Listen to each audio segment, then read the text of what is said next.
আপনি কিভাবে গণভোট দিতে যাবেন?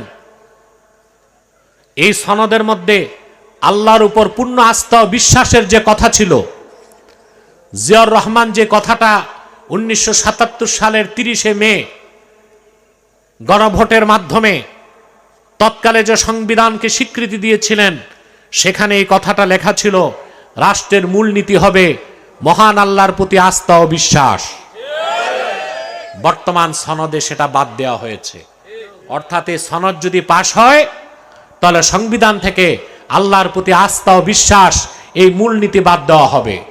যতক্ষণ পর্যন্ত সনদকে জাল মুক্ত করা না হবে, ততক্ষণ পর্যন্ত এই দেশের মানুষ গণভোট দিতে যাবে না কেন্দ্রে। মূলটা বাদ দিয়া ঝগড়া চলতেছে গণভোট কবে হবে। গণভোটের আগে যে কি করতে হবে এইটা করো। সংবিধান পরিবর্তন করলো, বিসমিল্লাহির রহমানির রহিম বদলানো যাবে না। আল্লাহর প্রতি আস্থা ও বিশ্বাস এই মূল নীতি থেকে সংবিধানকে সরানো যাবে না। যদি তা করা হয়, জাতি তা মেনে নিবে না।